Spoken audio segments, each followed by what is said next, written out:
ملا پویندہ خوست سے واپسی پر ملا حمز اللہ اور دیگر قبائلی زعماء کے ہمراہ زرگر خیل اور منظر خیل کے مابین پرانا خونی تنازعہ ختم کرانے کے لیے شمالی وزیرستان گئے۔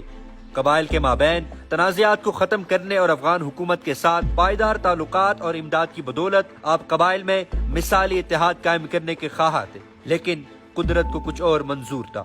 اکتوبر 1913 میں آپ سخت بیمار پڑ گئے اور 2 نومبر کو خالق حقیقی سے جا ملے۔ اپنے ہم وطنوں کے نام الوداعی خط میں جو ان کی وفات کے بعد کانگورے میں بہت بڑے جرگے میں پڑھ کر سنایا گیا، آپ نے انہیں نصیحت کی تھی کہ وہ اپنی قومیت اور اتحاد برقرار رکھیں، انگریز اور امیر کابل کو اپنے وطن پر قبضہ نہ کرنے دے، باہمی اختلافات ختم کرے اور لوٹ مار چھوڑ دے تاکہ برطانوی حکومت کو محسود علاقے پر قبضے کا بہانہ ہاتھ نہ آئے۔ جرگ میں آپ کے 14 سالہ بیٹے فضل الدین کو آپ کا جانشین مقرر کیا گیا۔ ملا پویندہ کی وفات سے ایک طرف انگریز خوش تھے تو دوسری طرف قبائل کے گھروں میں ماتم ہو رہا تھا۔ امیر حبیب اللہ خان نے ایک تعزیتی پیغام میں آپ کے انتقال پر گہرے دکھ درد کا اظہار کیا اور شہزادہ فضل الدین کو باپ کے الاؤنسز جاری رہنے کے متعلق تسلی دی۔ افریدی قبائلیوں نے تعزیتی خط میں لکھا، ملا پویندہ کی وفات سے ہم سب آفریدی بہت زیادہ غم زدہ ہے اور ان کے حق میں اللہ تعالیٰ سے دعا گو ہے۔ ہم شہزادہ فضل الدین کو ان کا جانشین منتخب ہونے پر مبارکباد پیش کرتے ہیں اور ساتھ یہ درخواست کرتے ہیں کہ اگر حکومت نے خیبر میں سڑک کے ساتھ ریلوے لائن بچھانے کا کام شروع کیا تو محسود ہماری مدد کرے۔ قبائلی رہنماؤں میں جو شہرت و عزت ملا پویندہ کو حاصل ہوئی وہ کسی اور کے نصیب میں نہ آ سکی۔ اگرچہ آپ بہت بڑے عالم تو نہ تھے مگر واجبی علوم سے بہراور تھے۔ ان میں ایک انقلابی اور عوامی رہنما کی تمام خوبیاں موجود تھی۔ یہی وجہ تھی کہ وزیرستان کے اکڑ قبائل ان کی قیادت پر متفق ہو گئے۔ فرنگی انہیں جانی دشمن سمجھتے تھے مگر ان کے خلاف کچھ نہیں کر سکتے تھے۔ 1893 سے 1913 تک بلا شبہ وہ پٹھانوں کے سب سے زیادہ جنگجو اور جنگ آزما قبیلے محسود کے بے تاج بادشاہ رہے۔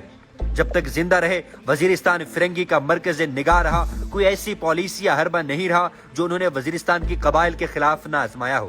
انگریز نے سب سے پہلے قداور قبائل کو اپنا ہم نوا بنایا، پھر مختلف قبیلوں میں سے سرکردہ افراد کو حرص و لالچ کے ذریعے ملک اور سردار مقرر کیے، جن کے ذریعے مختلف قبیلوں اور خیلوں میں رقابت اور نفاق کی آگ بھڑکائی اور ساتھ جاسوسوں کا خفیہ جال بچھایا۔ مقامی نوجوانوں پر مشتمل ملیشیا فورس کا قیام عمل میں لایا گیا، جس کے ذریعے قبائلیوں کو ایک دوسرے کے خلاف لڑنے کے لیے کمر بستہ کیا گیا۔ خاصہ دار اور گھڑ سوار دستے بھرتی کیے گئے۔ ہندوستان بھر سے بہترین انتظامی اور فوجی حکام کو یہاں تعینات کیا گیا۔ جرگوں کے ذریعے یہاں کے قبائل کو قائل کرنا چاہا اور انکار کی صورت میں دھمکیوں سے مرغوب کرنا چاہا۔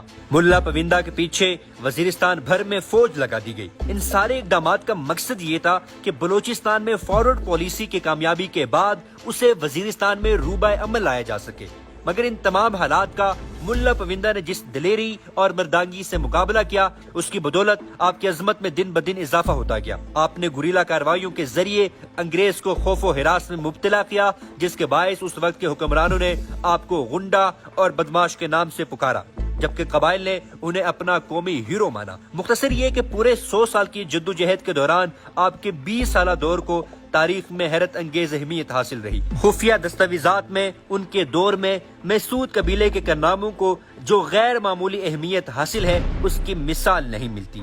انگریز کا خیال تھا کہ ملا پویندہ کی وفات کے بعد حالات پرسکون رہیں گے۔ انہیں کیا معلوم تھا کہ آپ کے بعد وزیرستان کی مردم خیز مٹی ایسے جالے پیدا کرے گی جو انگریز کی آنکھوں میں کانٹے بنیں گے۔ ملا کی وفات کے بعد آپ کے بیٹے فضل الدین کو آپ کا جانشین اور شہزادے وزیرستان منتخب کیا گیا۔ انہوں نے وزیرستان کے قبائل کو فرنگی کے خلاف جہاد پر متفق کیا اور آزادی کی جو شمع ملا پویندہ نے روشن کی تھی اس کو آپ کے مجاہد فرزند نے گل نہیں ہونے دیا۔